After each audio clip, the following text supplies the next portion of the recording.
modify the modifier in the 21-day fix, because I'm just like you. I've had surgeries in my life on my clavicle and my hip, and there are times where you can't even function or do some of the moves even that the modifier is doing. So I'm here to tell you how to save your knees, your hips, and some of your joints if this is the first time you've worked out for a while, or if you're needing something post-surgery, or just because things are stiff. So comment, question, tell me what you think. I'm going to send this to you. And if you have other modifications that you've made that can help other people, let me know and we can share the wealth. So in the first video on Monday, it is called the Total Cardio Fix. And so there's one move, and it's the first move that you need to modify, and it's called surrenders. And so what she has you doing is going down on your knee and then pulling yourself back up. Here's how you modify that. You're going to grab your weights, and you're going to do a hammer curl, your elbows tucked into your waist, and you're going to lift up, but then you're also going to lift up your knee and try to get it as high as you can. That way you're still working on the balance, still pushing the legs, still working the arms, and try to lift with your abs. Okay, once you modify that, the rest, if you follow the modifier, should be fine. On Tuesday, day 2 is upper fix, and she has you doing push-ups. And if you've never done a push-up before, you don't feel comfortable using your knees, then go ahead, you can use the wall. What I do is I just make sure it's shoulder width, and then you can adjust the type of pressure that you want with your own body weight. You can also use a chair, back of a couch, where you can lean out, and then you can do push-ups right there with your arms. That way you're not on your knees if you're not ready yet to be on your toes. Another one is the forearm plank. And with the forearm plank, there's a lot of crunches. Let's see. If it hurts to do the forearm plank, then all you need to do again is just do it on the wall, okay? So a forearm plank is when you're in a plank position, you're on your forearms. You can do that on the wall, which is lean out, and that way your bottom is tight, your abs are tight, your arms are there, and you're still working your abs. So forearm plank, do it against the wall. You can also do it against a chair if you want, if you feel comfortable doing it. That's a little bit harder, so you can do it there. And then that way, modify that for your upper fix. Day 3 is Wednesday, and that's your lower fix, and there's a lot of squats. Here are the biggest tips to doing squats. Even if you don't have knee troubles, you've got to follow the biggest rules on how to do them correctly. Whenever you bend, you never want your knees to go past your toes. If you have surgery or not, that's going to hurt them. Also, when you do a lunge, you want to make sure this leg goes far enough back so that when you do the lunge, again, you can always see your toes. If you are wanting to check yourself and not hurt your knees on these lunges, make sure you look down and see your toes. If you can't see them, you're leaning too far ahead, and that's going to put stress on the knee that you don't need. So the first move I want you to work on is the side back lunge. And again, if you keep your hips under you and you keep your toes there, you'll be able to lean out like this, and then back, and then go lunge backwards. And that's the move, okay? Side, and then back. And you don't have to go very deep. You'll still get your heart rate up. Another one is the split squats. And if there's a squat that's a hard time, you can always hold on to your chair, and then make sure you push your bum back, and that your knees, again, don't go over your toes, and your chest is up. So you can go ahead and do a squat while holding on to the chair.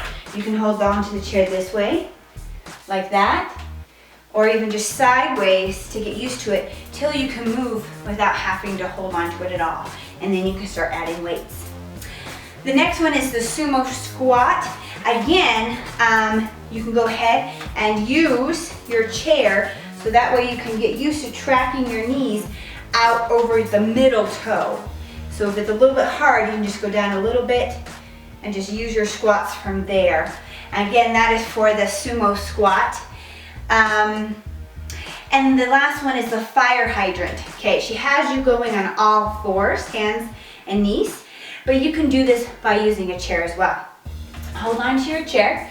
You're going to turn your leg out a bit, and then you're going to go ahead and lift and then push back, tightening right here. Lift and push back, lift and push back. That's the fire hydrant, not needing to be on your knees, okay? All right, I'm gonna turn the page.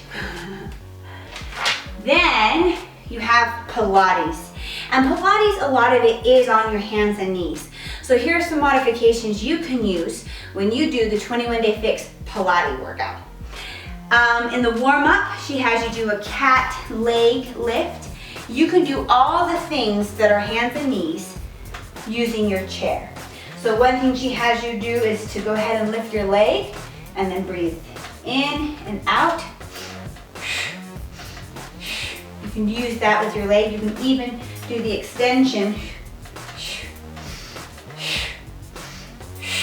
like that, using the chair. Whenever anything's hands-on, on your hands and knees, use the chair, just like the move the modifier's doing, just with the chair. And then of course, when there's a knee pull, you can do the same thing, tucking in your hips, tucking in your abs, but bringing it in with the knees. So again, using the chair. Then there is a plank hold. Whenever there's a plank hold, you can go ahead and do it again on the wall. If you want to work out your abs a little bit more, you can choose to do a completely different move, which I've done before if things are hurting. And I just lay on my back and I just do a normal crunch. I also could do a crunch just standing by lifting, and you can add a little bit more pressure with your weights and just crunch. You tilt your pelvic in, and then you just crunch down and up, crunch down and up.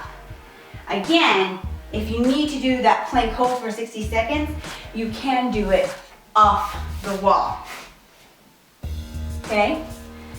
That's how you can modify anything in plank form. All right, now you're on the cardio fix. And most of these moves, the modifier does perfectly on. But again, if you're sore in your knees or your hips, this is how you can modify. The skater jumps, just a little tip there. The modifier does great, but I want to focus that when you do go back and you do the skater, your chest has to be lifted. You don't want to lean forward, because if you lean forward, then you're going to put stress on that knee, and again, you can't see your toes. So you have to always make sure, no matter if in a squat or a skater or a curtsy, you always see your knee. Again, adjust to what feels good. In these skaters, you're going to go down, but don't go down all the way. If it hurts, just try to modify. And when you go back and forth, you can use the chair if you need. But that way, you're still getting the blood going, the heart pumping, and you're still toning the outside and the rest of your body, outside of your legs and the rest of the body. Mountain climbers are done on your hands and your toes in a plank form.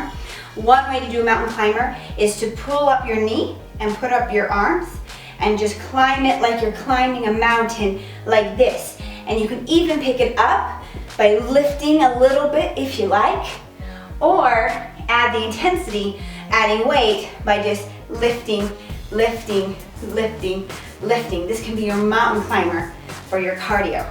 Whew. And that does get you going. Also, there are reverse lunges. You can do those again with the chairs. What she has you doing is again stepping back and then squatting. I suggest try with the chair first. And that way you can look at your form and say, okay, is this at a 90-degree angle? Am I seeing my toe? Is this not going too far back? Am I tilting my hips right underneath me so that I'm not putting stress on my knees? Use the chair to help you out with that. Okay, burpees. So it's hard to do burpees. The modifier does a great way, and if you can do with the modifier, then do so. Here's a way to modify that modifier burpee. All you need to do, again, is to step back, do a little squat, and then you step back, and then you come forward and stand up. Squat, arms up, leg back, and come forward. If that's too much, you can add the chair, squat, step back, and then forward. Okay, squat, step back, and then forward. And that gets your whole body going in that burpee burn that you need. Then you have the up and downs. You can do this off the couch. You can do this as well as standing anything up. Again, when you do an up and down, this is in plank. And what you're doing is you're having your arms and then you go down to your forearms and then you go back up again. You can do that off the chair. I would say a couch so it doesn't hurt so much, or put a towel there. Or you can also do it against the wall. So again, I'm leaning back and then I'm coming down on my forearms and using my abs straight, pelvic tucked in, and I'm moving myself back. Whew, I'm getting a workout doing that. So you don't have to do it on the floor. You can do it off the wall, or you could do it off your couch. But again, it's that push, push, down, down. That's pretty good. If your elbows are kind of shot, you might just want to do a plank hold there. Then we're going to move on to the Dirty 30. And in the Dirty 30, there's something called renegade rows, which they do in a push-up form. You can go ahead and, or they do it even leaning down in a squat. You can go ahead and just sit in your chair, so you're not adding any stress to your hips or your knees, and just lean forward, and then one at a time, pulling up, moving and stretching and toning the back muscle right there. And you can even do 2 at a time with them if you like. So that's a way to modify that move. Again, you have the sumo, and anything in this workout, and especially the Dirty 30, she does a lot of moves at the same time. And if your knees are hurting, you can just choose to do one of them, which is the arm strength one, versus the lower half if you need to. If you need to be a little less strenuous on your lower half. So what she has you doing, I'm going to turn it around this way, is the sumo up row. So you're doing a sumo squat, and then you're coming up and rowing, right? You can just all of a sudden just do the row like this.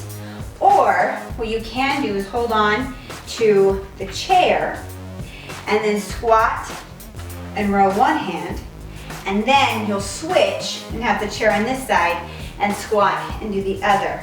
That way you're putting less stress on your knees, but you're still getting up that back trapezius workout right there, okay? And then the last move that you might want to think about modifying is the side plank. And I still have a hard time with this move, but it's extra hard if you have hip, knee, joint issues. And that's when you're in side plank and you're lifting up your leg. And so she has you repeat this. This is how I modified that move post-surgery. So the first time I do it, what I do, because you're trying to work your sides, is I lay down on my back, and let's see if you can see it. Whoop. Hopefully you can. I lay down on my back, and then I try to reach for my knees. That works your obliques like hardcore. And that way you're getting that toning muscle. And then what I do to help with the raise that she has going on, again, multiple moves to get a lot of work, is I hold on to the chair and I just lift my leg up and down, and that gets the side right here that she's working on that move. So the first time they go through it, I lay on my back and I reach for my heels and make sure my abs are tight, so that works the obliques there that they're working. And then the second time they go through, I hold on to that chair, or not if you are ready to really push yourself, and then I lift that leg there, okay? So those are all the modifications that I've found when working with people that have joint, knee, hips, elbow issues. If you go through this workout program and something starts to hurt, let me know and we can work through a lot of those moves. There's a way to do this and to build strength. I'm a personal testimony of that. I never did a push-up, never did a pull-up, because I was so scared of hurting my clavicle and my hip that I've had surgeries due to the bone cancer I experienced. But now, after I did my own modifications and I built up that strength, I was able to work up to myself doing push-ups off the wall, doing push-ups off the chair, off the couch, then going to my knees and then doing full toe push-ups. And pull-ups, I would modify as well, using chairs and whatnot, and bands first, and then the chair, and then pull-ups. But what I love is the fact that because I modified and I didn't give up, I feel like my clavicle and my hip are stronger now than they ever have been. They always felt weak before because I was treating it as a fragile thing, which you should be sensitive for, but not so much that it stops you from living. And so work out the best you can, modify the best you can, and then try to push a little bit harder, not with pain, but just a little bit harder to tone these areas and become a strength for you instead of a weakness. Any questions, let me know. This is Jennifer Romero, Beachbody Coach with Team Tear It Up. I can't wait to see your 21-day fix modification as well as your results. Talk to you later.